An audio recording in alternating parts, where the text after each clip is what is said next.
Listo, podemos iniciar.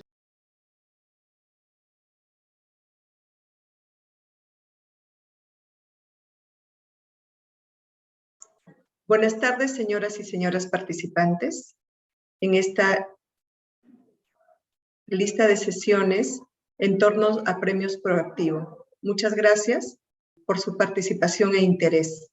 Gracias también a nuestro panel que nos acompaña el día de hoy, conformado por Vinio Floris, Alexandra Almenara, Gael Dupuy, Pablo Quiñones, Juan Daniel Angulo y José Angulo. Reunirnos hoy con motivo de hablar sobre nuestra resiliencia como país y como planeta ante la vulnerabilidad que puede provocar cambios graduales en el clima es algo ya que se hace cuestión cada vez más necesaria. Debemos ir y reconocer nuestra vulnerabilidad e incrementar nuestra resiliencia. Hoy tendremos la participación de profesionales, primero, para tener un resumen del contexto, segundo, para saber qué propuestas hay desde diferentes puntos de vista profesional y también desde diferentes instituciones, cómo es que las instituciones proponen que los países, las personas, las empresas, los sectores, podamos enfocarnos en esta minimización de nuestra vulnerabilidad ante una crisis climática. Bienvenidos nuevamente, gracias por el tiempo, gracias por el interés y vamos ahora a un primer video.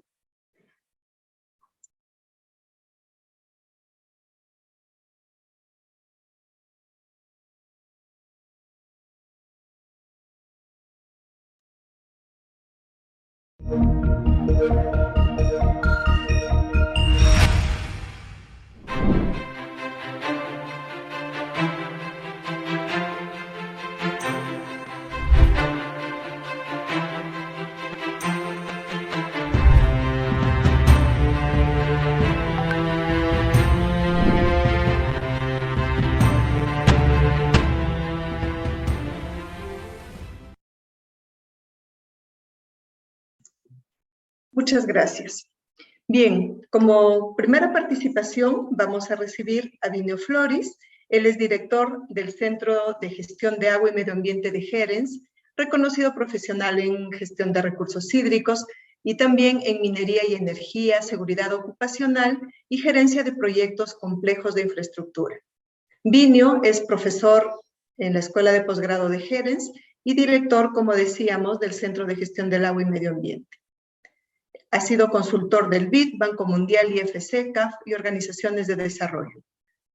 Es ingeniero agrícola de la Universidad Nacional Agraria La Molina, con maestría y PhD en Ingeniería Civil y Ambiental por Colorado State University.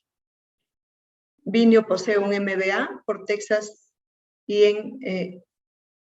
University y una maestría en Administración con énfasis en Economía y Gestión Ambiental por la Universidad de Harvard. Adelante, Vinio, por favor. Estamos esperando qué es lo que nos vas a contar ahora. Muchas gracias, Rafaela. Muchas gracias, Proactivo. Muchas gracias a todos ustedes por estar con nosotros. Tengo una breve presentación en la cual pienso dar un contexto. El contexto global de cambio, cambio climático con una pequeña pincelada de lo que está ocurriendo en el Perú y obviamente discutir qué grandes iniciativas de innovación tenemos que hacer para lograr los objetivos que seguramente ustedes deben haber escuchado todos estos días a través de los medios. Entonces, si me permiten, tengo una presentación pequeña, si la pueden, ¿la están viendo, Rafaela? Espero que sí. Excelente. Ya se nota. Adelante, por favor, Vinio. No. Primero que voy a hacer es voy a poner mi puntero, que ustedes lo pueden ver acá. Y nuevamente, muchas gracias. Miren, harán unas semanas se publicó el sector informe de la IPCC y mostró información que para muchos no es una gran sorpresa, que el calentamiento global está en una forma bastante acelerada. Es generalizado, se está intensificando más de lo que inicialmente se había previsto. Como ustedes ven ver aquí en este segundo bullet, yo he puesto con letras azules aquellas zonas o lugares o objetos que tienen que ver con los recursos hídricos. El gran impacto del calentamiento global y de esta crisis climática, porque lo es en los recursos hídricos. Y si estamos hablando de sequías, inundaciones, puede ser demasía o falta de recursos hídricos. Nieve, hielo, obviamente. Zonas costeras y los océanos. Y los vientos tienen mucho que ver aquí, porque originan frentes que mueven monzones o huracanes, que definitivamente tienen impactos en las hidrologías complejas de estos países, ¿no? Esta es una frase interesante que le he tomado casi directamente del informe, que dice que básicamente si no actuamos rápido y a gran escala, ese 1.5, que es el cambio de temperatura promedio preindustrial, 1850, por ahí, a 2 grados va a ser simplemente una ilusión. He tratado de buscarles un gráfico, porque ustedes saben, estas 2 últimas semanas hemos recibido un tsunami de información realmente. Y al final, ustedes saben, mientras más información origina confusión, e información que tampoco no es correcta, o con supuestos que pueden ser algunos demasiado extremos. Entonces, he buscado algo que podría brevemente ver cómo anda este asunto del calentamiento global. Por acá, por estas fechas, dicho sea de paso, esta es en la escala de las Is, tenemos las emisiones globales en CO2, en gigatoneladas de CO2 equivalente. O sea, de todos los gases invernaderos de efecto invernadero, ¿no? Que para mí son 5, siguiendo la EPA, para algunos son 10, etcétera, etcétera, depende de cómo uno los agrupe. Los hemos convertido, o se han convertido en CO2, que es uno de ellos, obviamente, equivalente, ¿no? Por año. Entonces, aquí tenemos en las ejes de las X, tenemos el tiempo. Nos encontramos, obviamente, más o menos por acá. Espero que ustedes vean mi puntero. Todo lo que está en negrito o negrita es histórico. Ahora, aquí ha habido, obviamente, este gráfico no es muy sencillo, ha habido un pequeño bajón debido a la pandemia, debido a esas emisiones. Pero lo más importante es que esto que ustedes ven en verde es el objetivo al año 2100. El 1.5 grados centígrados. O sea, tenemos que dejar de producir o tener producción neta de CO2 equivalente de tal forma de llegar a este punto. Se ha visto durante la cumbre del COP26 que este escenario es cada vez más lejano. Los hemos visto con los grandes emisores, los grandes países emisores, que muchos de ellos están dando propuestas que no van a ser posibles cumplir con este gran objetivo. Entonces hay un escenario que se llama ahora el escenario optimista, que es 1.8. Hay otro en la cual, que es más o menos el 2.1, en la cual están, disculpen que está esto en inglés, ¿no? Que están las promesas y los objetivos de ciertos países en cumplir con estos grandes objetivos, ¿no? 2.1. Simplemente con poner objetivos se cree que va a llegar alrededor de 2.4, y simplemente con tener políticas y ciertas actividades en este rango catastrófico, obviamente. Para hacerles mención que en este momento se debe estar publicando, muy pronto se va a publicar el informe final de esta sesión, en la cual dice que más o menos desde el comienzo de la era preindustrial hasta ahora hemos calentado en promedio 1.1. Algunos dicen 1.2, otros dicen 1.3. Bueno, pues dense cuenta que si fuera esa cantidad se duplicara, porque esto es el doble, ustedes pueden ver, leyendo las noticias en sus mismos ambientes donde viven, los efectos del cambio climático. Ahora, no todos estos efectos del cambio climático son antropomórficos, creados por los humanos. Hay una cantidad que se cree que es pequeña, que se debe simplemente al cambio de la Tierra, que se calienta y se enfría durante el tiempo, ¿no? Este es un gráfico que me van a disculpar, tal vez es difícil leerlo, pero se lo voy a explicar. Este es el inventario nacional del Perú, obviamente, de los gases de efecto de invernadero al 2016. Fue recientemente publicado, lo que muestra es algo que realmente no es una sorpresa porque está en todas partes del mundo, que el gran productor de estos gases de invernadero es la agricultura, la silvicultura y estos otros usos de la tierra.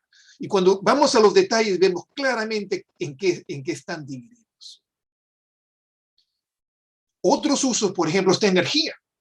Pero energía no es solamente generación de energía. Por ejemplo, en el Perú es el 8%.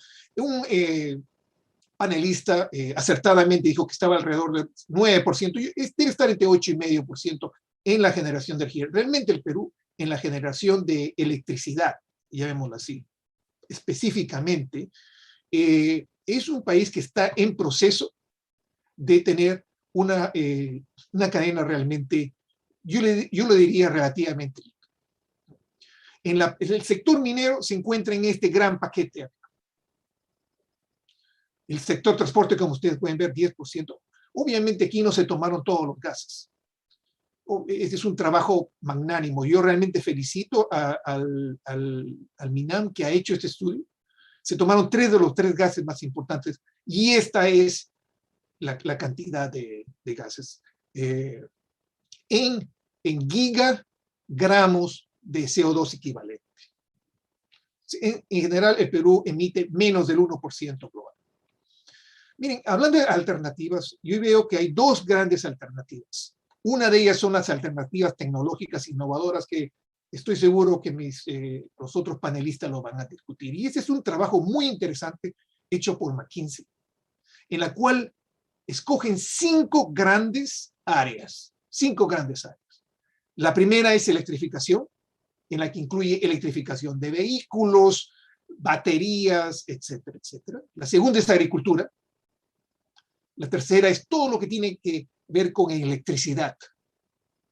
La cuarta, hidrógeno. Y la última, de captura de carbón. O sea, esos equipos, esas máquinas que capturan el carbón y lo usan para ser reinyectado generalmente en el subsuelo, con la esperanza de que estos se van a solidificar, ¿no? Y se va a convertir, el carbono va a estar convertido en algo así como una roca. En fin, viendo los niveles de inversiones, que son cifras realmente altísimas, McKinsey dice que se tiene que invertir $2 trillones. 2 trillones de dólares en Estados Unidos es el equivalente de $2 billones en el Perú. Cada año, hasta, ustedes lo pueden ver en esta presentación, hasta el 2025, y piensa que pueden reducir todas estas emisiones en 40% en el año 2050. Entonces, es interesante ver el grado de eficacia de estas acciones. Por ejemplo, la más difícil es esta. Miren, se está invirtiendo aquí casi el doble que en agricultura, y estas bolitas que ustedes ven acá, cada una es una gigatonelada en reducción. O sea, metemos, digamos, 500 billones de dólares al año y solamente reducimos 10 gigatoneladas. Acá metemos pues tal vez 3/4 partes o la mitad y obtenemos 5. Este mercado es mucho menor. El hidrógeno, un gran potencial, pero de todas maneras es menor. Y este de carbón natural, de captura de carbono, es el más interesante, pero el menos desarrollado. Entonces, digamos que podemos usar lo que dice McKinsey, simplemente para hacer un juego de números. Aquí hay 25.3, y permítanme regresar en este gráfico. Digamos, por ejemplo, que el mundo decida tomar esta línea azul que ustedes ven acá. La línea azul que ustedes ven acá. Que se va a llegar al 2.1, que es un valor bastante alto. Entonces, más o menos en 2050, digamos que estemos en 31. Le reducimos 25, todavía nos queda como 15 gigatoneladas al año. Bueno, ¿qué podemos hacer? Hay una área muy interesante, que son las áreas, las alternativas financieras. Estas alternativas financieras no solamente financian, valga la redundancia, estos proyectos, sino que pueden atraer fondos para crear una serie de bonos. O sea, se pone un precio del carbón, un país que ya se está haciendo, por ejemplo, en África, Gabón lo está haciendo, ¿no? Ha empezado a recibir dinero de donantes por la cual ellos se han comprometido y lo están haciendo en reducir carbono. Esta es una tremenda herramienta, pero también estamos todavía en grado incipiente. He leído que, por ejemplo, que la IFC está fuertemente activa, especialmente con estos bonos azules. Acaban de soltar, y lo digo así de una forma tal vez no muy correcta, acaban de poner a disposición de la comunidad las guías de cómo deben ser estos bonos para recibir comentarios. Eso indica claramente que todavía recién estamos haciendo. Hay iniciativas interesantes, hay empresas, por ejemplo, italianas de electricidad que han usado estos mecanismos para reducir carbono.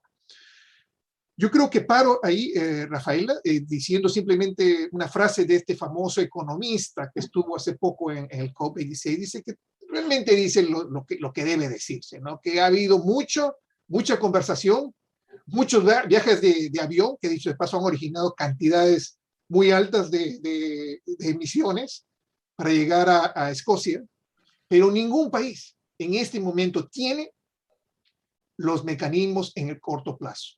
Todos están en el largo plazo. Todos dicen en el año 2050, no, 2060, 2070 en el caso de China. Creo que vale la frase para terminar de un famoso economista que al recibir el premio Nobel de Economía, ustedes saben, los economistas hablamos, yo me considero uno de ellos, hablamos mucho del largo plazo. En el largo plazo, ¿no? El costo marginal va a ser esto, el costo fijo, el costo variable va a ser el costo fijo, etcétera, etcétera. Bueno, este economista recibir el gran premio Nobel dijo, pero en el largo plazo también todos estamos muertos.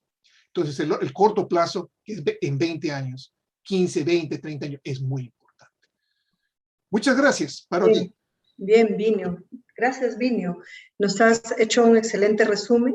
Ya veremos que las soluciones que se apliquen a cada sector, pues pasa por un análisis correcto de alternativas tecnológicas y herramientas financieras que deben estar cada vez más analizadas y para garantizar su efectividad. Bueno, seguimos en esta tercera sesión de Premios Proactivo 2021.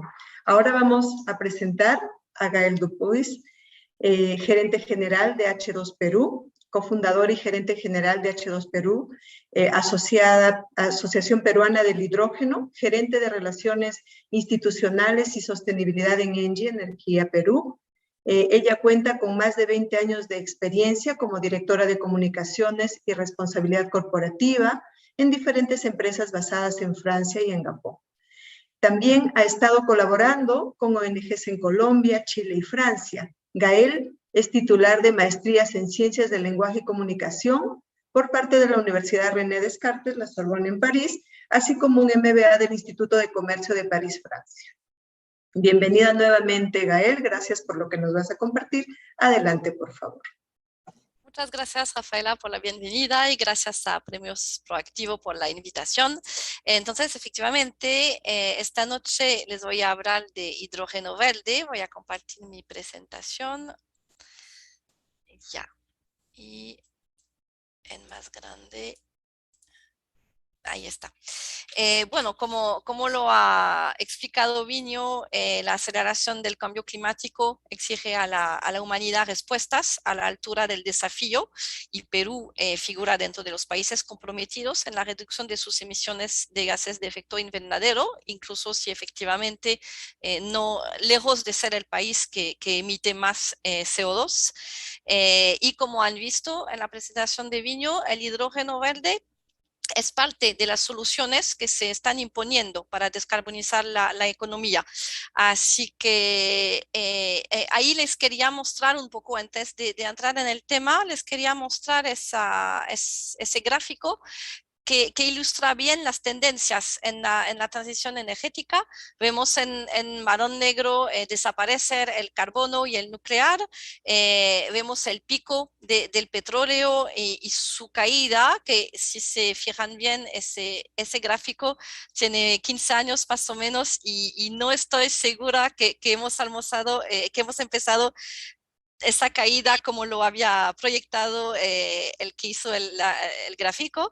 Y vemos también la línea azul rosado, el crecimiento del uso del gas que se está reemplazando en la parte final por el hidrógeno.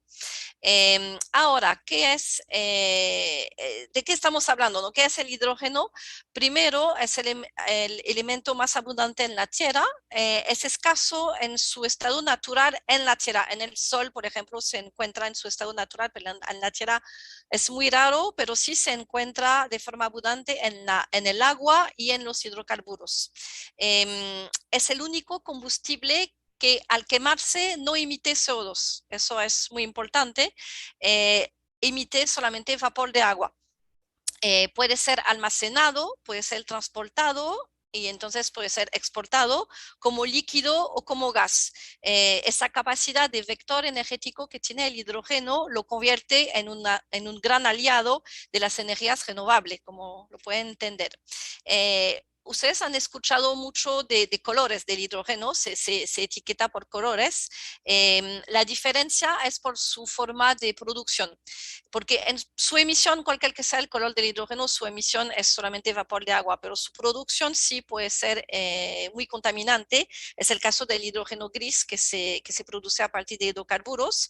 El hidrógeno azul se produce con hidrocarburos también, pero se usa técnicas para capturar y almacenar el CO2. El problema ahí es que la inversión es muy alta para esa tecnología y sobre todo el CO2 almacenado queda al estado de CO2, no desaparece por magia. Y tercer color del hidrógeno que nos interesa es el hidrógeno verde, que es producido a partir de energía renovable y entonces es un hidrógeno no contaminante.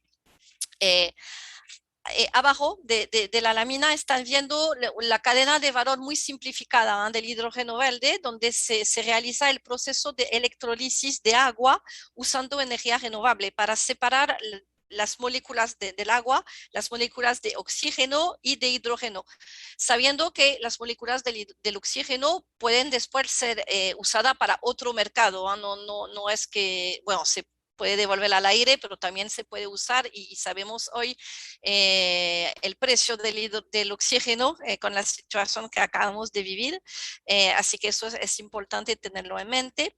Luego, ese hidrógeno que se ha separado se puede comprimir o se puede licuar y se transporta hacia su punto de uso. El punto de uso puede ser en batería, puede ser como combustible en transporte o puede ser en procesos industriales y todos esos usos, como decía, producen vapor de agua. ¿Por qué estamos hablando de hidrógeno energético hoy? Por su potencial único para descarbonizar el sistema energético. Y ahí estoy un poco listando, perdón, no es muy bonito como lámina, pero es para listar un poco por qué se está hablando del hidrógeno, porque permite la integración de la energía renovable a grande escala. Es lo que les comentaba acerca de la capacidad de vector energético del hidrógeno, donde se puede almacenar. Y también ahí mi segundo punto es un poco se relaciona. Es muy importante esa capacidad Perdón, es muy importante esa capacidad de molécula portadora que permite integrar y vincular de manera directa los sectores de energía eléctrica, de gas, de transporte y de industria. Y por ahí el hidrógeno permite descarbonizar la industria y el transporte de múltiples modos. Y eso permite una producción 100% renovable de materia prima industrial y de energéticos. Pero también podemos decir que está creando una oportunidad para regiones, bueno, como la nuestra, pero también para otras regiones como Oceania, Norteamérica y África, de convertirse como motor de la economía mundial del hidrógeno verde. Y también no estamos hablando solamente de impactos a nivel de medio ambiente, sino que en esas condiciones de países que pueden producir mucho hidrógeno verde por las excelentes condiciones en renovable que tienen, estamos hablando de diversificación económica, ¿no? De generar una nueva industria gracias por el mercado de exportación, lo que puede generar empleos verdes a futuro, vincular profesionales de distinta disciplina y generar nuevas competencias e innovación en el país. Ahí les quería mostrar un poco los proyectos pilotos que existen hoy en el mundo, que se han listado por el Hydrogen Council. Como ven, son 228 proyectos, a veces anunciado, a veces ya están en camino esos proyectos y en varios sectores. Así que eso nos muestra que el hidrógeno verde, si bien todavía sigue una tecnología muy costosa, pero ya se está dando, ya es realidad, así que es así que se va a bajar los costos, ¿no? Los costos de renovable ya están bajando mucho, pero los costos de los equipos de electrólisis, por ejemplo, más vamos a avanzar en esos pilotos, más vamos a poder bajar esos costos. Y les quería mostrar un poco esa lámina que muestra los avances en nuestra región. Como ven, casi todos los países de la zona se están interesando en el tema, considerando que el potencial, como les decía, de exportación, como de descarbonización internamente al país y de exportación es alto. Y en los países que avanzan rápidamente, como Chile, Colombia, Brasil, Uruguay, se ve que el Estado está muy involucrado, ya ha publicado su estrategia nacional o hoja de ruta para el desarrollo del hidrógeno verde. Ahora llego a H2 Perú, es viendo ese contexto mundial y conociendo el potencial de Perú, tanto a nivel de la oferta, por su capacidad en energía renovable, que de la demanda, porque es un país minero, es un país que tiene justamente todas esas emisiones a nivel del transporte. También a nivel de agricultura, lo que comentaba Viño es interesante porque el hidrógeno verde se puede utilizar mucho en la producción de amoníaco, que es el fertilizante que se usa mayoritariamente en la agricultura. Así que ahí hay un interés también para descarbonizar la agricultura. Y entonces, bueno, viendo ese contexto, hemos decidido crear la Asociación Peruana de Hidrógeno, H2 Perú, para impulsar el desarrollo de esta energía renovable, energía sostenible, perdón, en el país. Rápidamente, ¿quiénes somos? Bueno, primero la asociación se ha constituido en febrero, así que tiene 8 meses nos lanzamos en marzo, tiene 8 meses de existencia. Ya se han sumado esos 2 socios estratégicos que son Engie Impact Inicio, muy importante para nosotros.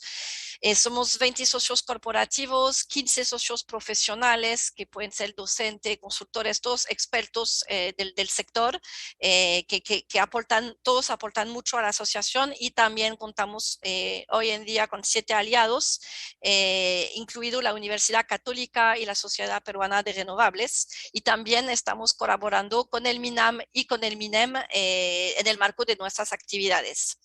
¿Cuál es la visión que la asociación tiene?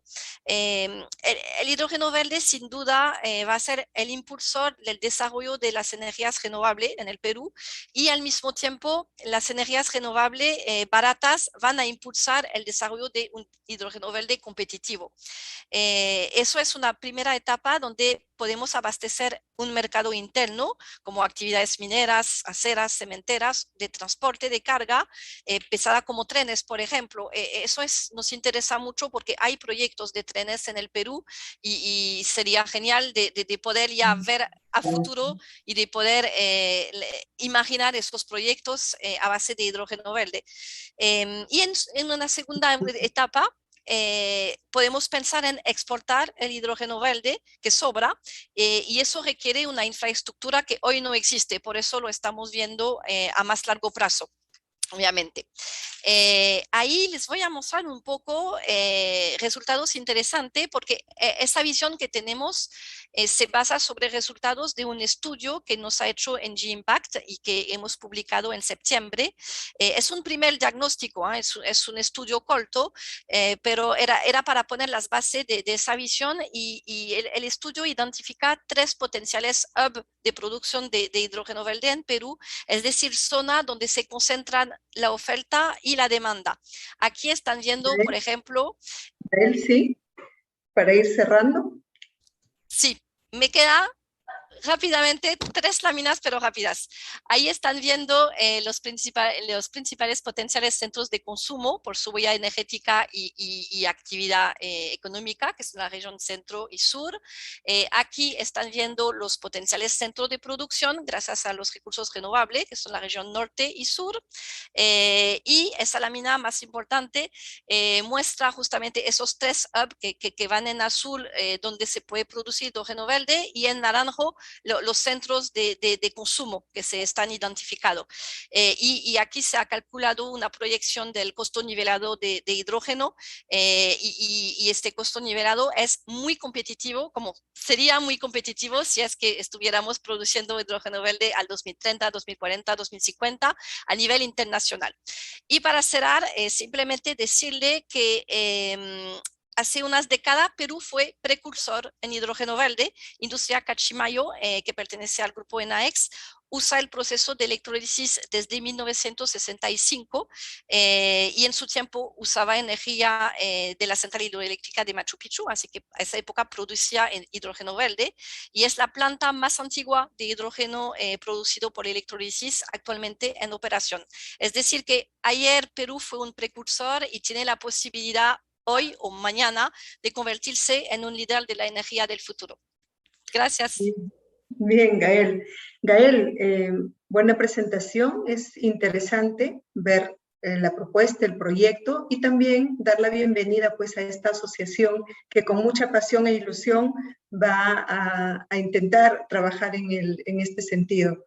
Ya veremos los resultados, Gael, y estaremos atentos. Nos vemos en la segunda ronda con un poquito menos de minutos. Bien, gracias, Gael. Ahora damos paso a Alexandra Almenara. Bienvenida. Alexandra es presidenta de la Cámara de Comercio Australia-Perú. Actualmente es vicepresidente de Ambiente y Sostenibilidad para Sudamérica en Ausenco. Alexandra es bióloga de la Universidad Peruana Cayetano Heredia y cuenta con 2 maestrías, un MBA de la Escuela de Negocios EGADE del Instituto Tecnológico de Monterrey, México, y un máster en Biología de la Conservación y Desarrollo Sostenible de la Universidad de Wisconsin. Fundadora y past president en Women in Mining, que promueve la participación de la mujer en el sector minero y las buenas prácticas de diversidad e inclusión en el sector. Adelante, Alexandra, estamos atentos. Muchas gracias, Rafaela, y gracias por la invitación a participar en esta nueva edición de Premios Proactivos. Voy a compartirles mi pantalla un segundo y me avisan cuando la puedan ver. Ya se ve, Alexandra, ya se ve. Ponla en modo presentación. Creo que ahí estamos, ¿no? Entonces, tenemos 10 minutos. Bestial. Entonces, estaba pensando cómo enfocar esta presentación de innovación en crisis climática y quería compartirles unos pocos slides sobre lo que considero podría ayudarnos a prepararnos y sobre todo a preparar a nuestras instituciones y equipos para innovar en esta oferta de servicios y productos pensados en el cambio climático. En ese sentido, lo que les incluyo en este primer slide es un ejercicio de visualización del futuro explicado por The Natural Step en el gráfico de la imagen de la derecha. Este proceso consiste en imaginarse el futuro, desde luego como lo deseamos, y empezar a trabajar en primero tomar conciencia, luego buscar ideas y soluciones creativas y posteriormente decidir cuáles son esas prioridades que nos permitan alcanzar esa visión que tenemos. En la imagen de la derecha les presento el ejercicio que en este mismo sentido hace el World Business Council for Sustainable Development para poder desarrollar esa visión que tanto escuchamos de Visión 2050, que es el mapeo de cambios transformativos que tendríamos que experimentar para permitir que la población de 9 millones que tenemos actualmente viva de alguna manera bien, ¿no? en nuestro planeta. Esta visión ha sido revisada recientemente en marzo del 2021 porque se hizo en el 2010 y se le ha titulado Tiempo para Transformar, pero la mayoría de las metas y desde luego la visión permanece inalterada, ¿no? En base a eso es que este gráfico todavía es válido, ¿no? Y aquí podemos revisar las distintas metas y sobre todo en el caso de energía que nos compete el día de hoy. Sin embargo, también es importante entender que cada una de estas metas están interconectadas entre sí para poder alcanzar la visión al 2050 que incluiría evitar o mitigar esa crisis climática. En mi segundo slide definitivamente presento que el enfoque para llegar a ese escenario, ¿no? Que busca la meta de energía de carbono neutral o carbono cero para el 2050 debe estar en la descarbonización de los combustibles fósiles. Y aquí, y en línea a lo ya presentado por Vinio, en este segundo slide les traigo algunos datos que pueden ser ya conocidos, pero también muy interesantes de analizar pensando en esa crisis climática. Por ejemplo, el día de hoy se estima que hay reservas probadas de combustibles fósiles de carbón para 132 años, que es el gráfico del medio, de gas para 51 años y de petróleo para 50 años. En base a los estudios que también mencionó Vinio del IPCC, del Proyecto de Carbono Global, BP-STI, entre otros, se estima que para limitar el calentamiento global mayor a 1.75 grados centígrados, solo se podrían quemar 20 años de combustibles fósiles a los niveles de producción actual.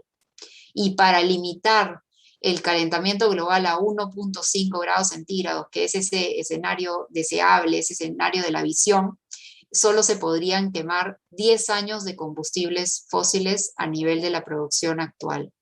Lo que también se refleja en la imagen de la derecha, y como se imaginarán, esos 10 y 20 años es poquísimo tiempo para actuar a nivel global y como mencionó nuevamente Vinio, se ve cada vez más difícil de alcanzar. Y también quería presentarles cómo vamos en ese sentido en América Latina y especialmente en el Perú con respecto a esa transición energética. En general, hay un crecimiento en los proyectos de energías renovables en construcción en la región y también en el Perú, los hemos escuchado en numerosas ocasiones y los venimos escuchando cada vez más frecuente. Sin embargo, existen algunos problemas que van más allá del desarrollo de los proyectos, entre los cuales, por ejemplo, están limitaciones para conectar estos proyectos de energía renovable a la matriz nacional, ¿no? También las demoras que tenemos a nivel de gobierno para completar esas líneas de transmisión y la infraestructura que es necesaria para respaldar la transmisión de energía.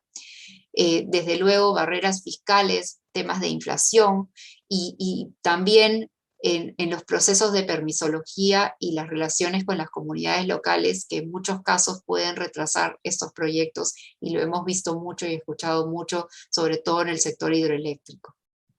En la imagen de la derecha podemos ver la mezcla estimada de generación eléctrica a nivel de Latinoamérica, y podemos observar que todavía hay un alto componente de dependencia de combustibles fósiles, de petróleo, gas y carbón en la región. En el Perú específicamente, más de un 30% de generación de electricidad es por fuentes de gas y petróleo, y casi un 60% en energía hidroeléctrica, que en realidad es muy positivo comparada a las situaciones de varios de los países de la región Latinoamérica. Sin embargo, aún así, para alcanzar a ese o buscar ese objetivo de carbono neutral, pues necesitaríamos reemplazar casi un 40% con otras fuentes de energía. Es relevante que, como ya también se ha mencionado, los países de la región y el Perú nos hemos comprometido a alcanzar esas metas netas de carbono cero para el 2050, y consideramos que esa capacidad de la región de cumplir esos objetivos también va a depender de la rapidez en la que se puedan establecer políticas energéticas para poder ir disminuyendo gradualmente el uso de combustibles fósiles, y también de proporcionar entornos políticos estables para asegurar la inversión de nuevos proyectos en energías renovables. Les he colocado un slide del por qué es relevante discutir la minería justamente en la discusión de cambio climático y en esa transición de energía. Y uno de los temas más relevantes para esa visión al 2050, y nuevamente yendo al cambio climático, es pensar en esa transición energética, y ahí es donde la minería juega ciertamente un papel crucial, y especialmente la minería en Latinoamérica. ¿Y por qué? Porque desde luego en Latinoamérica está grandes reservas de esos metales que se requieren para esa transición energética, ¿no?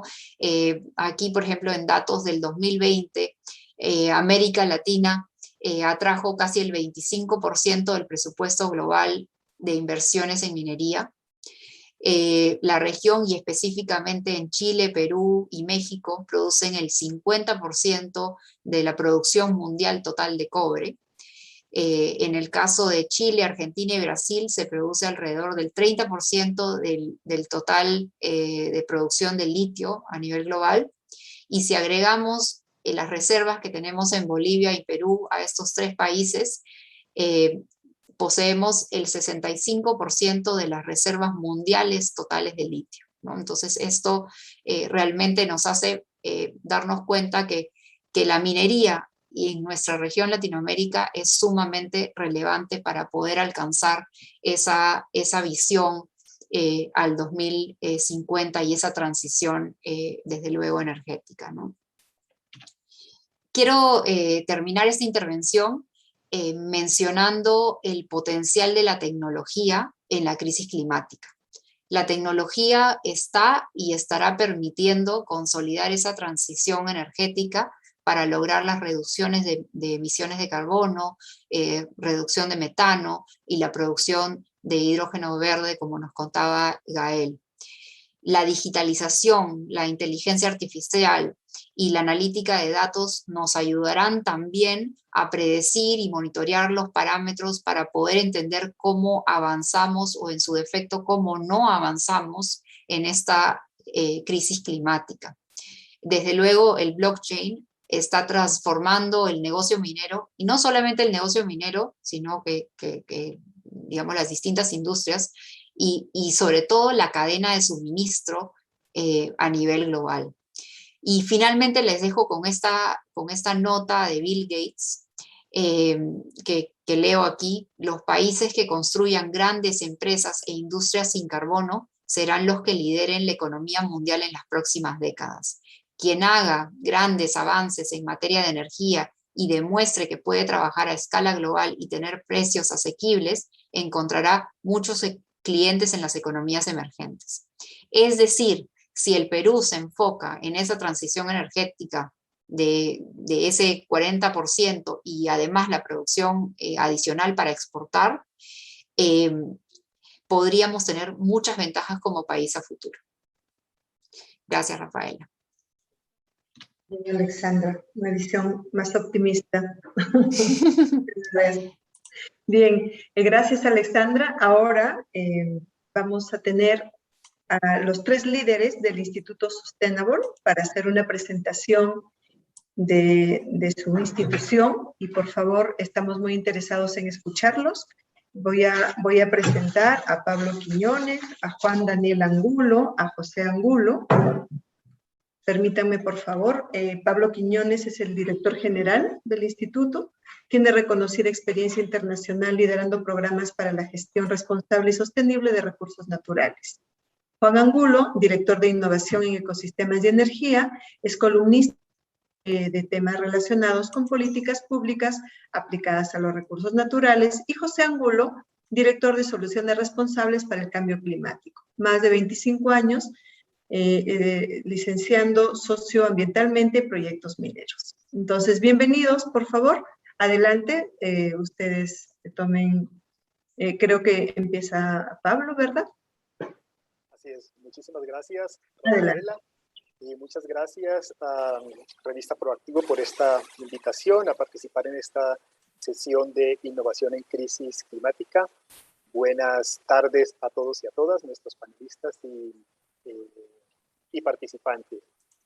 Bueno, una breve introducción. El Sustainable Institute es una corporación de naturaleza privada canadiense cuya misión es transferir conocimiento basado en las mejores prácticas de sostenibilidad canadienses e internacionales para responder técnica y socioambientalmente al contexto y necesidades de los gobiernos, la industria y las comunidades de Latinoamérica de gestionar óptimamente sus recursos naturales. En el Instituto Sustainable diseñamos, desarrollamos, lideramos e implementamos iniciativas para que los diferentes stakeholders, por ejemplo, el gobierno, tanto a nivel nacional, regional y local, regule y monitoree los recursos naturales de acuerdo con los mejores estándares internacionales, para que la industria, otro de los stakeholders, aplique las mejores prácticas de sostenibilidad disponibles, para que la academia, un stakeholder vital para nosotros en el manejo responsable de los recursos naturales, gestione el conocimiento para la innovación en la industria y el fortalecimiento profesional, para que finalmente para el stakeholder para el que todos trabajamos, que es la comunidad, logre el desarrollo sostenible necesario para una sociedad próspera. Con esta breve introducción quiero dejar con ustedes a los ingenieros Juan y José para que nos hablen sobre la minería adaptada al cambio climático en ecosistemas innovadores. Adelante, Juan. Bueno, me confirman si se ve la presentación, Rafaela, por favor. ¿Y me escuchan? Sí, Juan, se escucha y se ve. Adelante. Ok, bueno, voy a, nuevamente, buenas tardes a todos, tardes, noches. Voy a hacer una breve introducción al tema de la minería, seguir ese camino que abrió Alessandra. Muchísimas gracias, muy buena la presentación. Básicamente tenemos un contenido de 3 puntos, que es una introducción. Es importante entender qué es la minería. Desde una introducción histórica, se puede decir de una manera rápida. La minería tiene 5 características que se abrevian en estas 5 letras, donde nos da un contexto para mirar esa crisis climática como una alternativa. Lo que decía Alessandra, Latinoamérica es una fuente de grandes recursos en esa transición.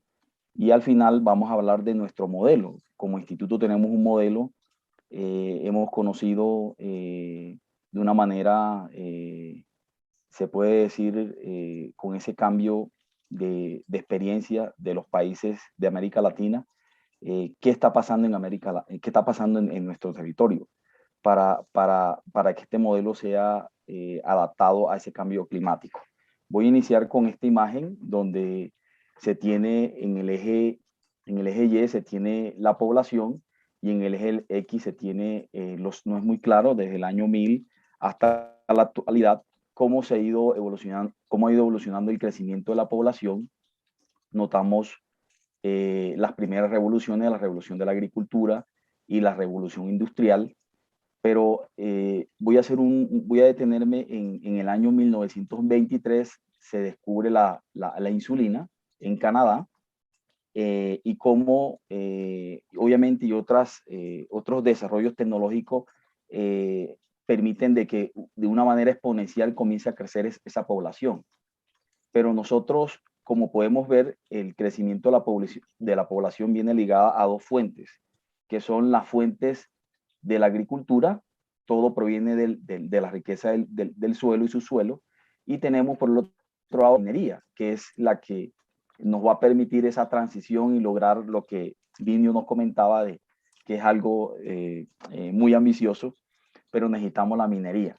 Y la minería necesita tener un modelo que se adapte a ese cambio climático.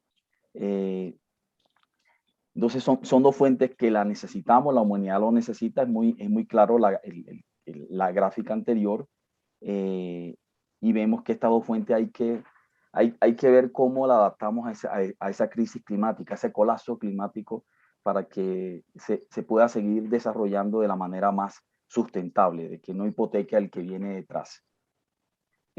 Aquí están las 5 características de la minería, donde resumen qué está pasando con este sector clave en los países de América Latina. Muy relevante lo que nuevamente Alessandra decía, somos un país que estamos ahí, somos un territorio, perdón, que estamos en esa transición por grandes riquezas de recursos, ¿sí? Que tenemos que tomar las mejores decisiones para transformar esos recursos en reservas. Las reservas, como todos ustedes saben, pueden cambiar de un momento a otro por tema de precio, tema de sustitutos, por tema de la misma comunidad que genera un rechazo para aprovechar esos recursos. Entonces, dentro de las 5 características que tiene la minería, la primera característica es la letra N, que significa que es una actividad necesaria.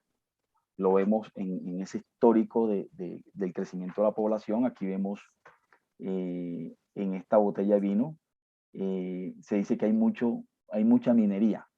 Pero ¿qué pasa con esto? El abstemio inmediatamente se levanta de la mesa y dice, no, no me interesa eso.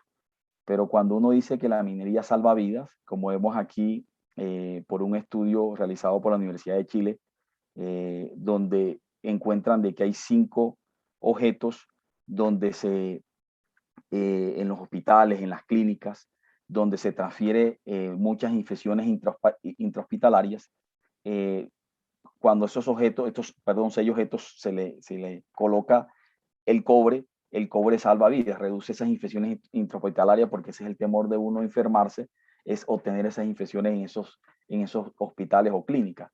Entonces esto reduce un 58%, o sea, la minería es necesaria, además de esa transición. Aquí tenemos la tecnología, que es algo que pues está en todos los aparatos que nosotros tenemos, pero es muy clave de que la minería salva vidas y alarga, se puede decir, la calidad de vida de las personas. Acá abajo tenemos la segunda característica, que la minería es una actividad temporal. Los recursos se agotan. Algunos aparece un sustituto, pueden ser en este caso los combustibles fósiles. Los sustitutos, ¿cuáles son los sustitutos? Las energías renovables. Entonces pueden esos sustitutos decirnos hasta aquí llegaron estos recursos, y quedan en el subsuelo. Entonces es una actividad temporal. La tercera característica es que es una actividad invasiva. La minería, como cualquier actividad antrópica, genera efectos pasivos. Lo que se busca es que esa actividad generada por el hombre, que genere los menores pasivos. Y las últimas 2 características, que es la S, que es una actividad difícilmente sustentable. O sea, cómo realizamos la minería y que no hipoteque esas generaciones que vienen detrás, que no van a ver esos recursos. O sea, ese es un reto que tiene la minería, cómo demuestra al momento de aprovechar esos recursos y que no hipoteca a esas generaciones que no van a darlo. Por ejemplo, el cobre o cualquier otro mineral.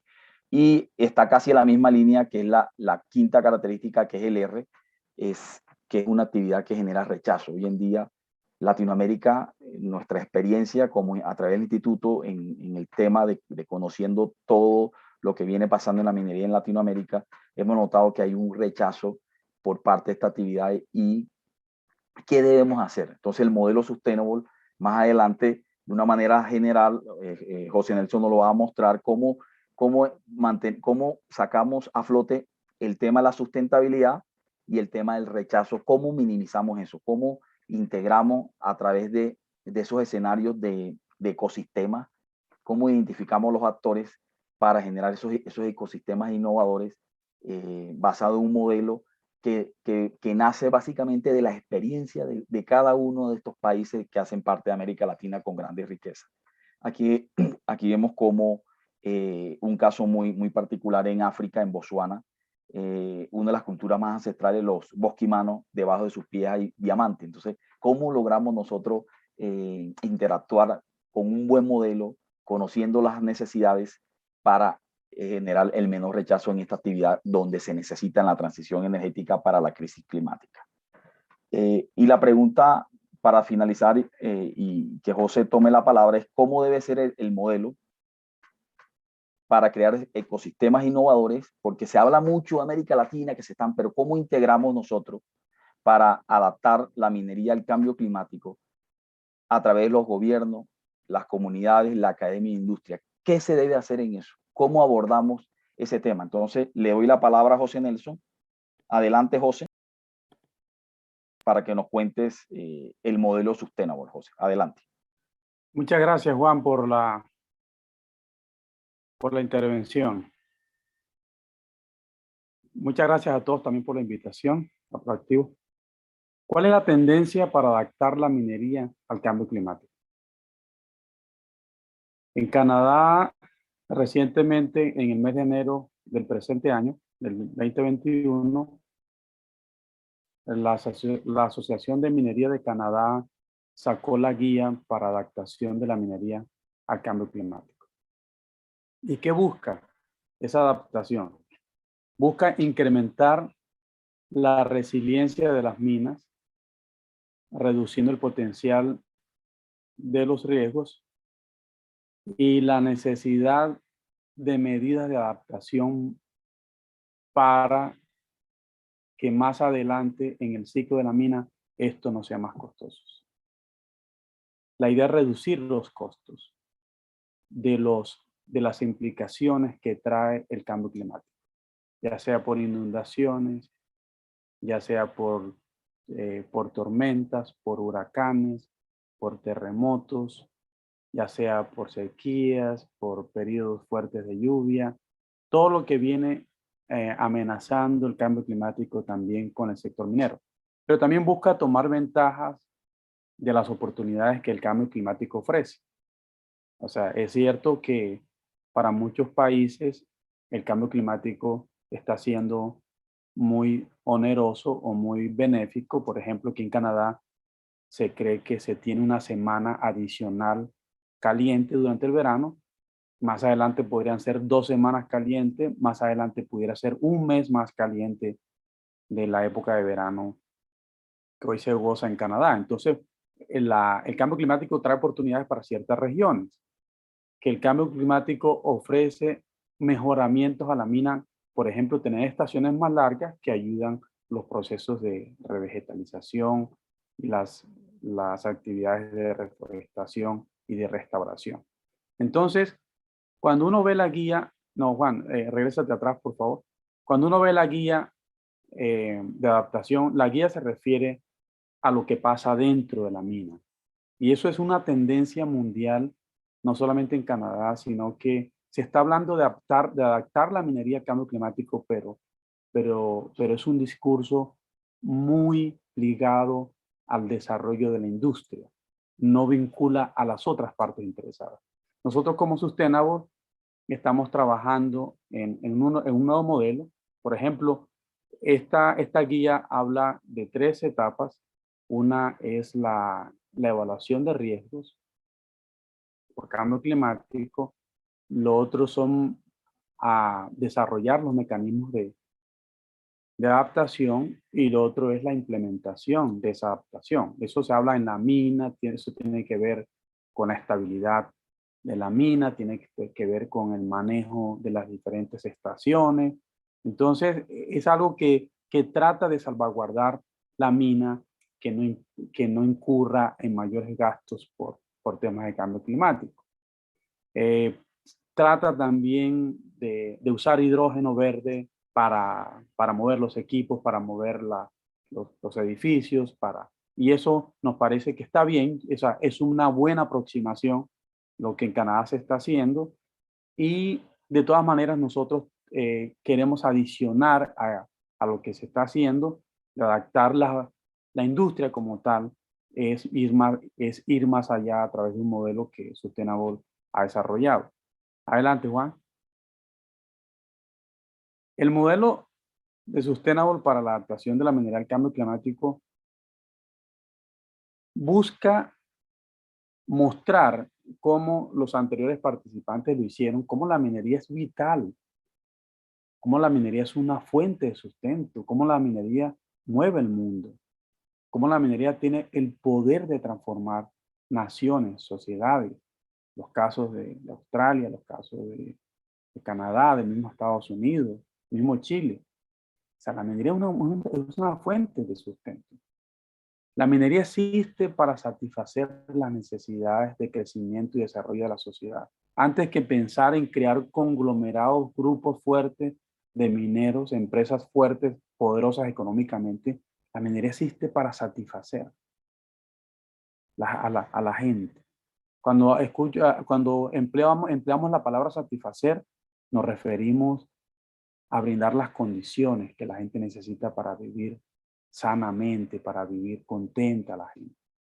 La minería es viable cuando primeramente resuelve esas necesidades de las comunidades. Nos hemos olvidado de eso. Nosotros no estamos hablando en este modelo del minero, de la industria como tal. Estamos hablando de la minería como una oportunidad. La minería tiene el poder de resolver las necesidades de las comunidades que tienen esos recursos debajo del suelo. La minería es una herramienta poderosa, pero no puede verse solamente como un negocio, sino que necesitamos verla desde la óptica de las comunidades. La minería es viable. Ahora es más difícil licenciar un proyecto. Yo llevo más de 27 años licenciando proyectos mineros socioambientalmente en varias partes, para compañías nacionales y compañías extranjeras. Y antes licenciábamos un proyecto en 6 meses, 1 año. Hoy nos cuesta licenciar ambientalmente y socialmente un proyecto 2, 3, 5, 7, 10 años. Hoy es más difícil licenciar un proyecto.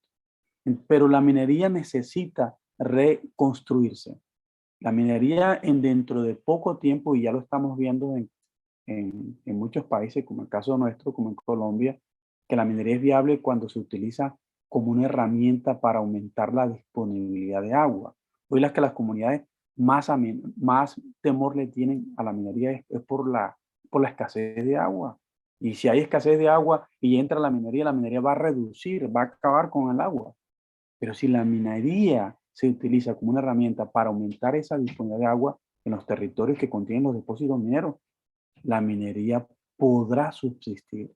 Se podrán licenciar más fácil los proyectos cuando nosotros ponemos de primero estas prioridades.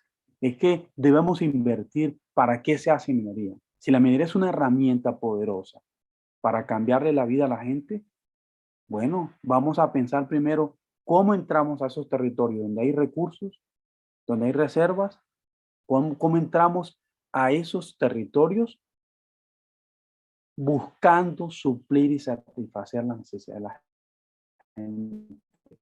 Antes de mirar un tema de precios que si el negocio es rentable o no rentable para el que quiera hacer los movimientos de material. La minería es viable cuando incluye las medidas y soluciones para los riesgos asociados al cambio climático en los territorios que contienen las dotaciones. La minería salva vidas. Yo recuerdo la historia del Titanic. El Titanic es un barco que se asemeja a la minería. Ese barco tenía 3 niveles, clase alta, clase media y clase baja. 2.200 personas aproximadamente. Se mueren 700, se salvan 1.200, porque no habían suficientes salvavidas, porque no se le prestó atención a los llamados de atención de un barco vecino diciendo, ojo con los icebergs, tengan cuidado con los icebergs, porque en esta época se esconden. Pero no, hubo una falta de comunicación. La minería no está escuchando a las comunidades, la minería no está escuchando a las otras partes interesadas. Y hay tanta oposición, pero estamos tan ciegos en la manera de hacer minería que la única manera de que podamos cambiar es que nosotros nos sentemos todas las partes interesadas a cambiar la manera de hacer minería. Si la minería salva vidas, ¿por qué no construir todos los salvavidas para salvar las 2.200 personas? ¿Por qué no? La minería tiene ese poder, tiene esa capacidad. Adelante, Juan. Nosotros creemos que si la minería satisface en tiempos de cambio climático, tiene que haber un matrimonio entre las partes interesadas, un matrimonio de largo plazo entre el gobierno, las comunidades, la industria y la academia. Es el camino, ese matrimonio debe funcionar. Si ese matrimonio no funciona, la minería va a tener mayores restricciones día tras día. Le damos muchas gracias por la atención, no queremos extendernos más del tiempo previsto. Gracias por la invitación. José, muchas gracias. José, Pablo y Juan. Efectivamente, hay que trabajar en el día a día por hacer que los proyectos mineros, las minas, no solo se logren iniciar y empezar a operar, se cierren correctamente y dejen un legado en las regiones donde se instalan. Habrá mucho para conversar, estimados. Felicitaciones también. Gracias por presentar al Instituto Sustainable. Bien, ahora vamos a la segunda ronda. Vinio, si quisieras complementar algo la primera presentación, por favor. Gracias, Rafaela. Por supuesto, gracias. Realmente queda poco por añadir después de estas tan buenas presentaciones y tan interesantes, mostrando los diferentes ángulos de cómo gestionar esta crisis, que realmente lo es. Creo que yo veo esta crisis tal vez demasiado optimistamente, la veo como una gran oportunidad. Hay grandes desafíos, pero una gran oportunidad. Y para mí, como persona que se ha dedicado toda su vida al negocio del medio ambiente, y lo digo así, al negocio del medio ambiente, es que proteger, conservar y alcanzar y sobrepasar estos retos ambientales son un buen negocio. Yo recuerdo que años atrás, cuando trabajé para una empresa, en ese entonces la primera productora de cemento y concreto del mundo, yo estuve a cargo de un grupo mucho más pequeño que estaba dedicado a cemento verde, que no necesita ningún tipo de cocción, emisiones muy bajas. Básicamente mi trabajo era ir a buscar en basureros ciertos elementos para hacer cemento y también para hacer concreto. Un gran reto. Ahora no lo es tanto, hay muchos mecanismos financieros que pueden ayudar a hacer realidad opciones ambientalmente amigables, con resultados concretos y a la vez generar excelentes negocios.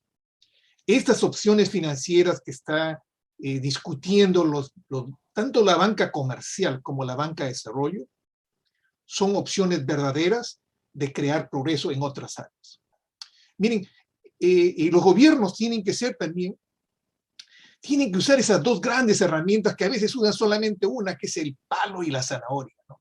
Nosotros nos encanta usar el garrote, tal vez esto viene de mucho atrás en la parte histórica, ¿no? En Estados Unidos se creó en 1900, se creó una ley que realmente fue fantástica, del aire limpio. Y obviamente la ley del aire limpio ya estaba, este fue un adendum a la ley para controlar las descargas de lluvia ácida.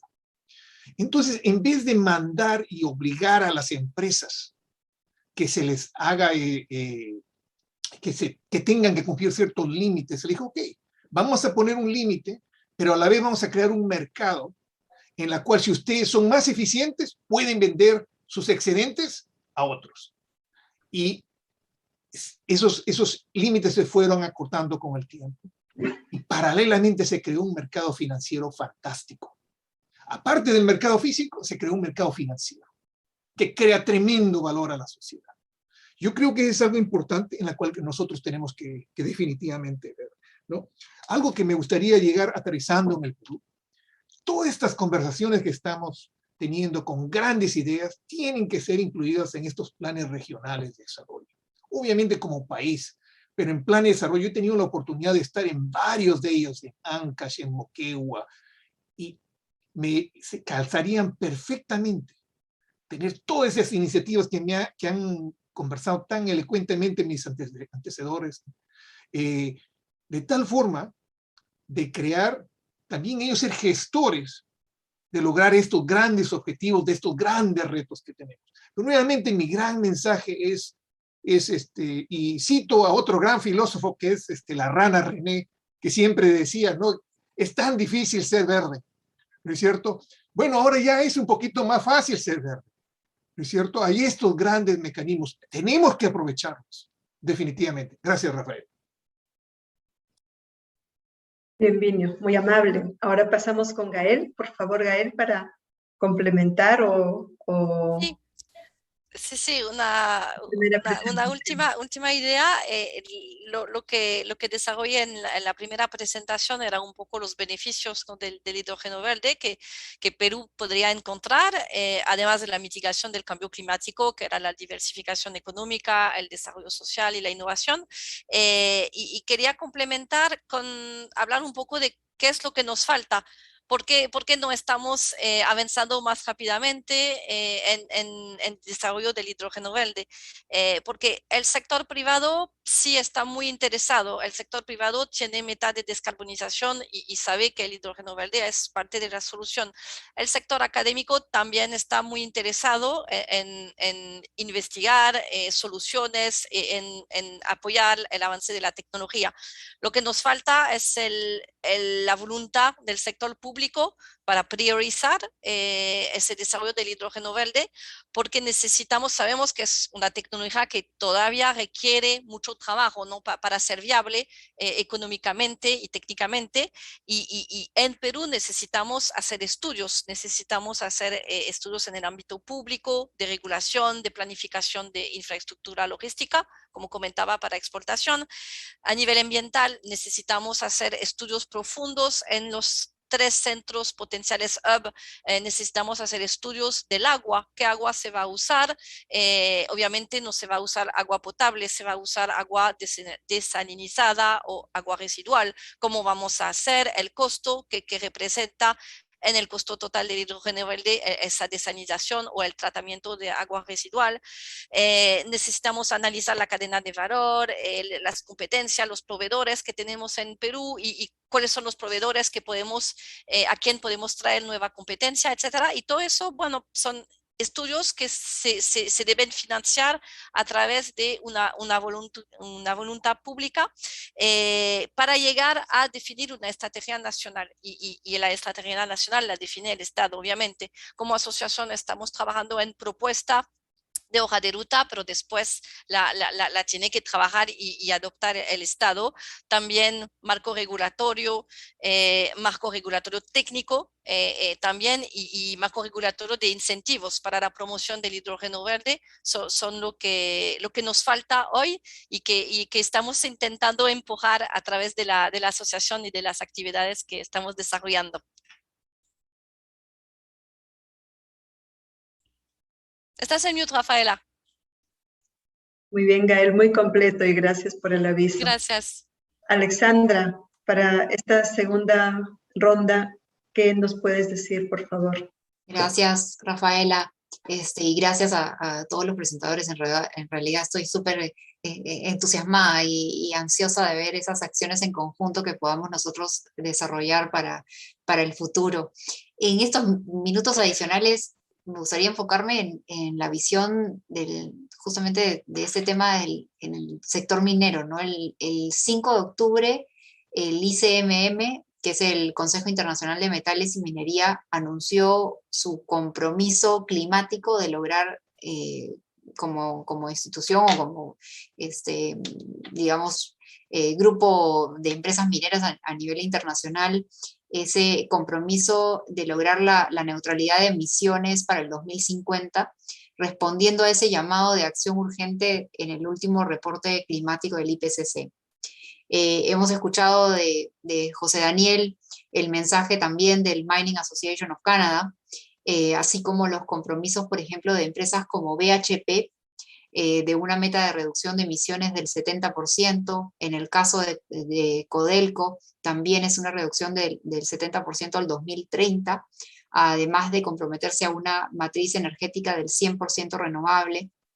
Anglo American hizo el anuncio de carbono neutralidad para el 2040, y estos anuncios son muy relevantes porque creo firmemente que la simple medición, el tener una línea base, es un paso importante para poder controlar y gestionar las emisiones, ¿no? Como dicen, lo que no se mide no se puede controlar.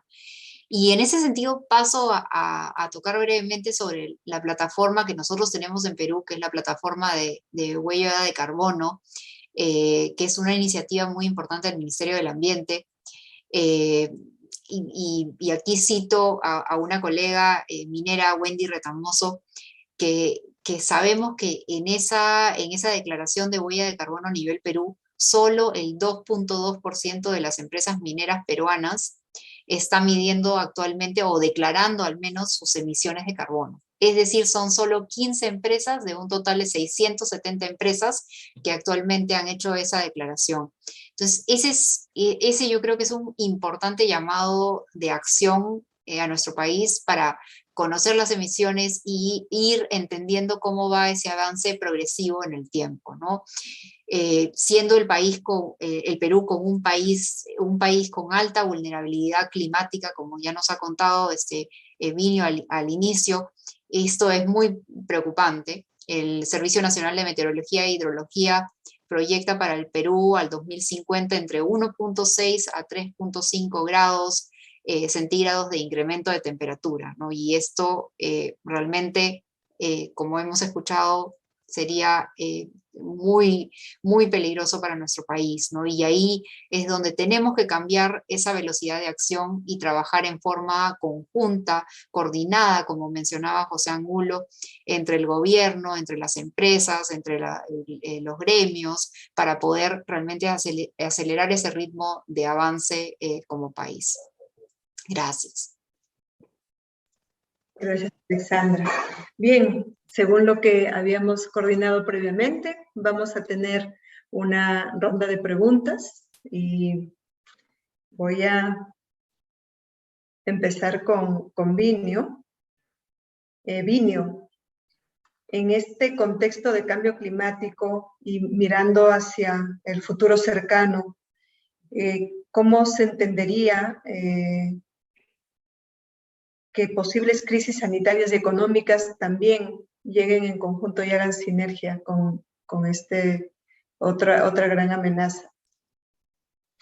Bueno, estamos pues en las épocas de las 7 plagas, pero en combo, ¿no? Vienen una detrás de otra. Tenemos problemas ambientales, también de otros problemas, ¿cierto? Sociales, etc. Pero ambientales, por ejemplo, microplástico, ¿no? Contaminación de aguas residuales no tratadas, productos farmacéuticos en demasía en esas aguas residuales que no se tratan. Aún se traten las aguas, no son tratadas debidamente. Yo creo que esto llama a un gran liderazgo de los 4 grandes estamentos gobierno, sociedad civil, la empresa privada y obviamente la academia. Esos gratos grandes estamentos en diseñar y trabajar juntos en soluciones que pueden ser sinérgicas. Ya no podemos estar, y esto lo digo constantemente a mis alumnos, discúlpenme, ¿no? Que lo mencione, que análogamente con recursos de agua, recursos hídricos. Ya no podemos estar haciendo un embalse o un reservorio para un monouso. No se puede. Es más difícil operar cuando es multipropósito, es multiuso. De esta misma forma, tenemos que tener nuestras mejores mentes en hacer un diseño en la cual se incorpore y de repente, por ejemplo, en recursos hídricos, uno de los grandes problemas a nivel mundial son las emisiones de metano de las plantas de tratamiento de aguas residuales. Uno puede, solucionando, trabajando en ese tema, resolver no solamente la parte del calentamiento global, porque para mí metano es el peor de todos. Es por eso que el metano se quema, ¿no? Porque es mejor, entre comillas, tener CO2 que metano. Eso todos lo sabemos. Hace muchos años, muchos siglos se sabe eso. Podemos tener un plan sinérgico, holístico, como gestionamos las cuencas en forma holística. Tenemos que tener nuestras mejores mentes buscando alternativas y estrategias con tácticas precisas y obviamente indicadores precisos. Ya no se puede dejar al libre albedrío de hacer que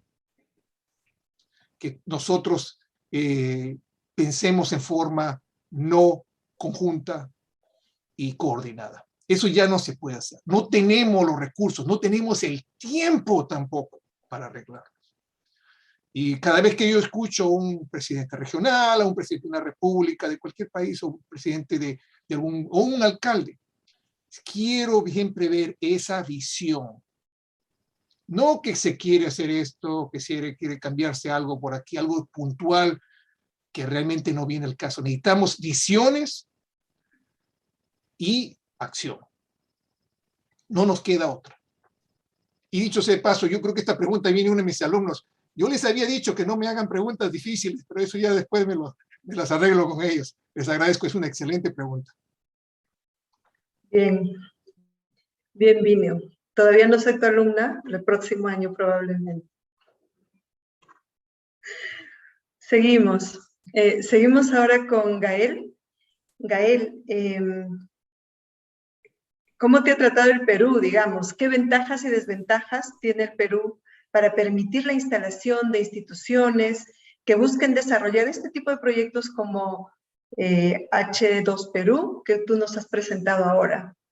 Lo bueno y lo malo, o sea, claramente que necesitamos tener claridad para incentivar este tipo de empresas. Sí, ¿para incentivar la asociación o para incentivar hidrógeno verde? No, como voy a hablar de hidrógeno verde, la ventaja enorme que tiene Perú es lo que explicaba, es el EcoH. El costo nivelado de hidrógeno que se proyecta para Perú es una ventaja gigante y justamente es por eso que Perú puede liderar, estar dentro de los líderes de los productores y exportadores de hidrógeno verde. Y la desventaja principal que tiene hoy, pero esperamos que mañana se va a resolver, es la falta de marco regulatorio para incentivos y de marco regulatorio técnico, como se está haciendo en los demás países. No todos los países que están avanzando el tema del hidrógeno verde tienen marco regulatorio de incentivos y técnico bien desarrollados. Y eso es hoy lo que nos falta para seguir avanzando. Bien, bien, Gael. Supongo que habrá alguno de los tomadores de decisiones en el público o verá el video y tomará nota, pues, de qué más se puede hacer para tener esta apertura. Alexandra, ¿qué tan preparado está el Perú como país en vías de desarrollo para aprovechar la demanda de insumos para una economía con menos emisiones relativas, obviamente. Nos has dado una visión bastante completa y positiva, muy, muy buena, me ha gustado también, y coméntanos en esta línea. Yo creo que es una pregunta bien difícil de responder, Rafaela, y quizás lo voy a dejar como una tarea para la casa, porque en realidad creo que distintos sectores están distintamente preparados para absorber estos cambios que son necesarios a nivel de reducción de emisiones, ¿no? Yo pensaría que hay, en general, el Perú tiene bastante trabajo por hacer en términos de temas de tecnología, digamos, en líneas generales, en todo aspecto, para poder estar preparados en los próximos años y en las próximas décadas para realmente enfrentar este problema, ¿no? Yo veía con interés en uno de los slides que presentó Vinio, ¿no? El porcentaje de emisiones que genera, por ejemplo, el sector agrícola, el tipo de suelos, etcétera, ¿no? Y en realidad, por ejemplo, es un sector que podría beneficiarse muchísimo de tecnología, ¿no? Entonces, ahí, por ejemplo, debería haber un tema de acción importante por parte de las autoridades, por parte de institutos, ¿no? De enfocarse principalmente en eso, ¿no? Y no quiere decir que otros sectores sean menos importantes, porque definitivamente a medida que vamos desarrollándonos y creciendo como país, van a salir necesidades adicionales en transporte, en energía, etcétera, etcétera, ¿no? Entonces, hay un largo camino por recorrer, pero creo que es crucial que todos estemos caminando coordinadamente, ¿no? Eso es lo más importante. Bien, Alexandra, claro, es la misma dificultad que estamos teniendo en el equipo para hacer el resumen de lo que hemos trabajado ahora, ¿no? De todo lo que ustedes han aportado. La primera pregunta es, oye, ¿lograremos nuestras metas? Después de tanto esfuerzo, después de este enfoque, probablemente la priorización y reconocernos dónde exactamente podríamos ser más exitosos nos dará algún camino, nos dará alguna luz, pero efectivamente uno se siente probablemente desanimado a veces cuando, reconociéndonos como un país con muchas dificultades, tendríamos que estar a la par de retos globales, ¿no? Entonces, probablemente cómo hemos enfrentado la pandemia y cómo aparecemos en los rankings nos da una idea de qué podría pasar. Entonces, creo yo que vamos a tener todavía mucho esfuerzo en esta línea, pero cada vez hay una ola de mayor interés, hay una pasión, si se quiere, y también hay cierto miedo positivo para poder enfrentarnos a este futuro. Bien, hay una pregunta, bueno, hay varias preguntas, así como Alexandra nos ha dejado la tarea para la casa, hay otras preguntas aquí en el chat que creo que van a quedar para ya desarrollarse en otra oportunidad, o probablemente en algún foro escrito en alguna de las redes. Vamos a escoger esta pregunta para nuestros amigos de Sustainable, dado que nos han hablado de cómo trabajar con un enfoque holístico también y desde el punto de vista social. ¿Cómo extendemos las iniciativas de impacto de la minería hacia otros sectores que pueden aportar rápido valor a la descarbonización en el largo plazo?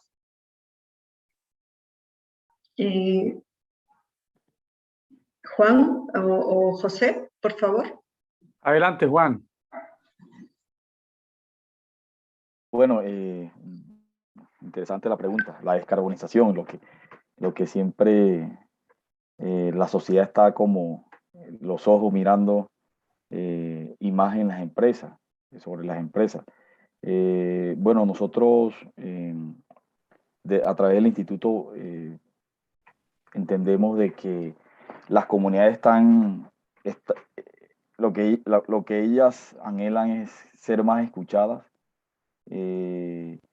Por lo tanto, hemos notado que la institucionalidad en nuestros países necesita mayor fortalecimiento. Cuando estos retos de cambio climático es donde los gobiernos deben estar más preparados para todo esto que viene.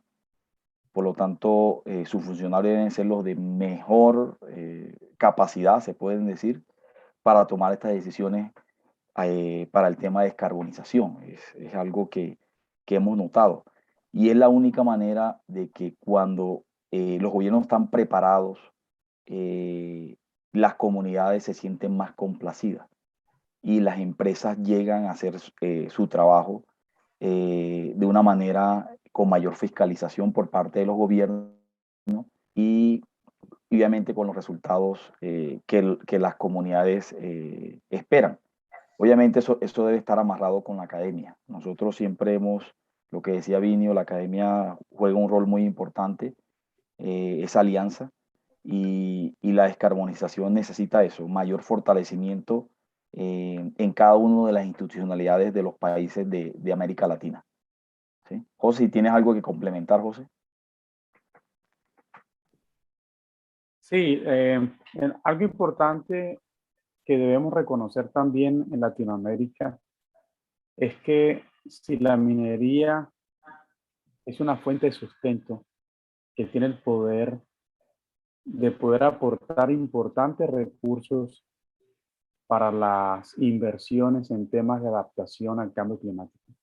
No hay una mayor fuente, no existe una mayor fuente en el mundo comparable con la minería capaz de destinar recursos para temas de adaptación, para temas de mitigación, para temas de respuesta, de emergencias.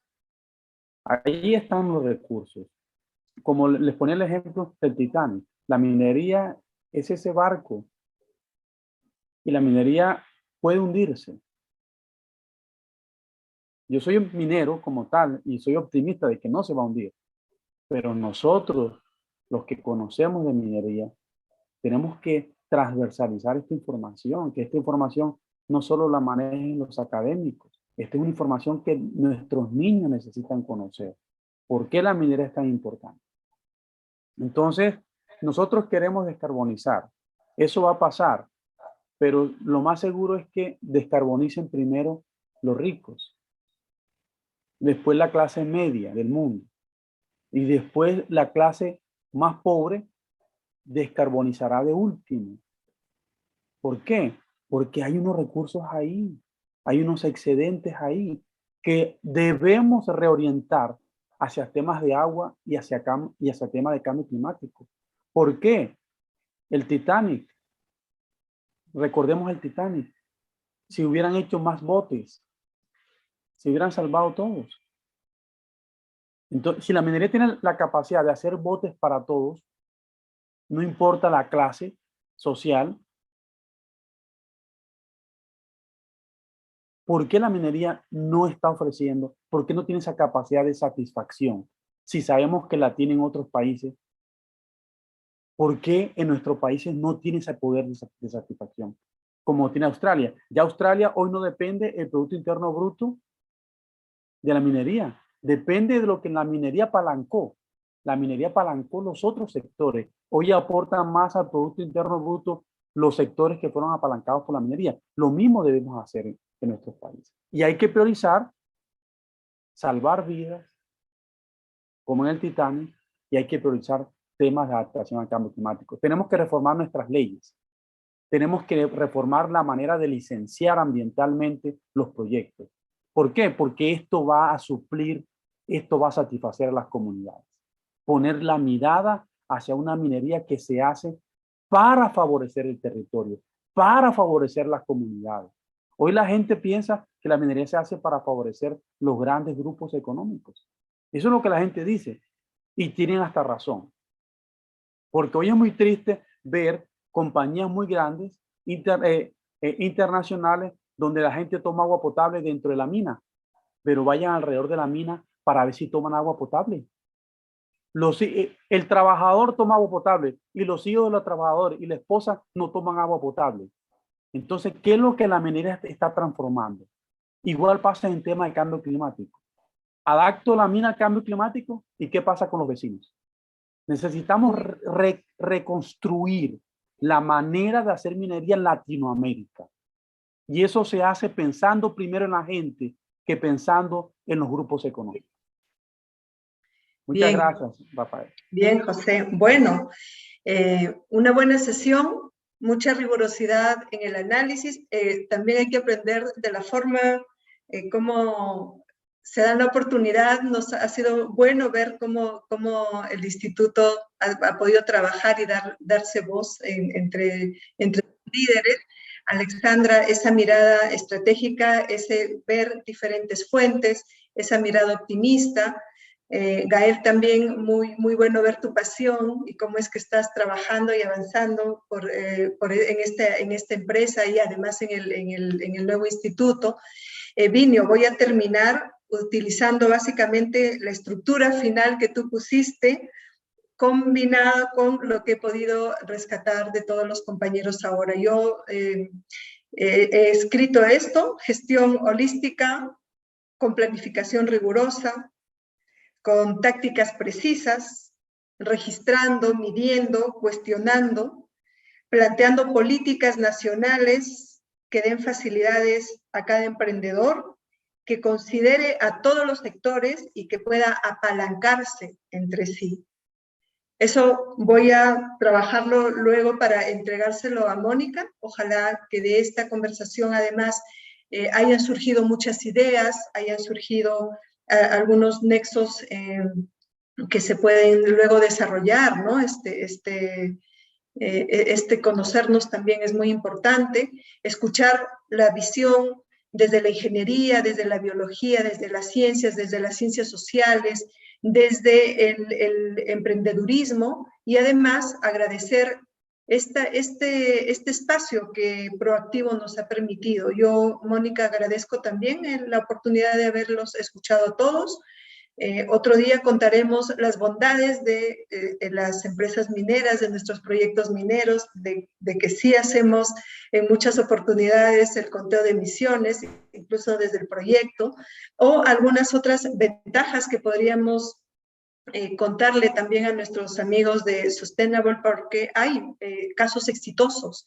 Ya no todos los proyectos han tenido inconvenientes, hay muchos casos exitosos y aportes que hace la minería en las diferentes regiones. Entonces, con esto, déjenme revisar, me puse un poquito nerviosa a ver si nuestro programa se cumplió. Creo que sí. Nuestras reflexiones finales, nuevamente darles las gracias, Vinio, Gael, Alexandra, Pablo, Juan y José, y bueno, Mónica y el equipo de producción también, muchísimas gracias. Esperamos vernos pronto en esta tercera sesión de Premios Proactivo 2021, Innovación en Crisis Sanitaria, Económica y Climática para la Recuperación Sostenible, ha llegado a su fin. Muchísimas gracias. Gracias a ustedes. Gracias. Bueno, Feliz fin de semana.